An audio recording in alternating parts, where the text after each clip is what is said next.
This is a guy who's a really good proactive lead generator, but all of his deals are coming from expireds and for sale by owners. He said, you know what my issue is with that with the center of influence thing? He said, I just don't know enough people. Yeah. Okay. And easy. His goal, he's kind of like the reverse coaching client. His goal was to have more in the center of influence. He knows how to do the FSBOs and expireds, and he's good at it.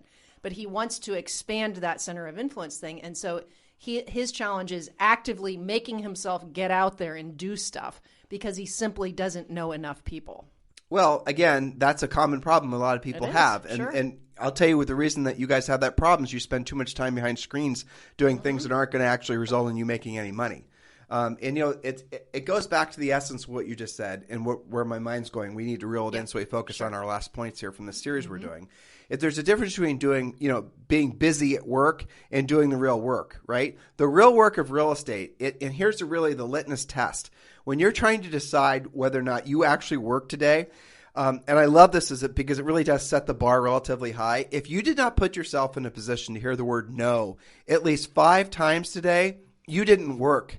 And hold on, talk. Excuse me. Yes, you were doing work theater versus something that produces profitability. I'm still getting over my cold. Sorry, listeners. So if you're not putting yourself in a position to hear the word no, you know, maybe it's asking for an appointment. Maybe it's asking for them to sign the contract, those types of things. If you're not actually putting yourself in a position to actually potentially be rejected, you didn't really work. And I think that's a really interesting way to approach your life and your business because it does cut through all the BS really fast, doesn't it? Because what most of you are doing and what you've designed your business life around is doing busy work to make it so you never actually have to do the real work where you might actually hear the word no. And that's the reason so many of you are attracted to all this passive stuff. That's the reason so many of you have been addicted to buying leads. And buying leads could just be buying leads from Zillow, or buying leads could be buying leads from Dave Ramsey and paying him 30% plus $350 a month, right? I mean, that's just buying business. Why would you sign up just to buy more business? There are really, I mean, if you guys were to drill down and really get to the heart of that answer, you're going to feel free on the other side of that. It'll be an enormous epiphany for all of you. It'll be a breakthrough, an aha moment. Ask yourself why it is that you would prefer to buy business versus actually learning how to generate it yourself.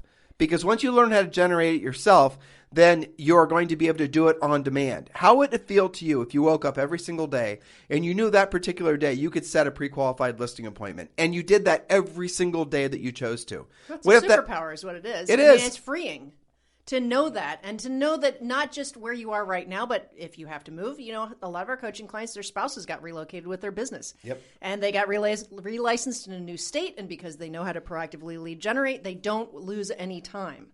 So it really, I think it gives you wings. I sound like a Red Bull commercial, but it really does give you wings. It gives you that freedom. Right. And I guess if you really were to be honest with yourself, the reason that you chose to hide behind passive lead generation that rarely works in a market like this, what's the reason? It's because you're fearful of being rejected. What's the other reason? Once you've acknowledged that, okay, Tim, that's true. Now what? Well, you don't know what to say or how to say it. You don't know what to do. You don't know what they're going to say when they're going to say it. You haven't actually taken the time to be educated. You haven't taken the time to actually learn how to be a true professional, which means you end up having to buy the business. So that's the reality of the situation that most of you find yourselves in.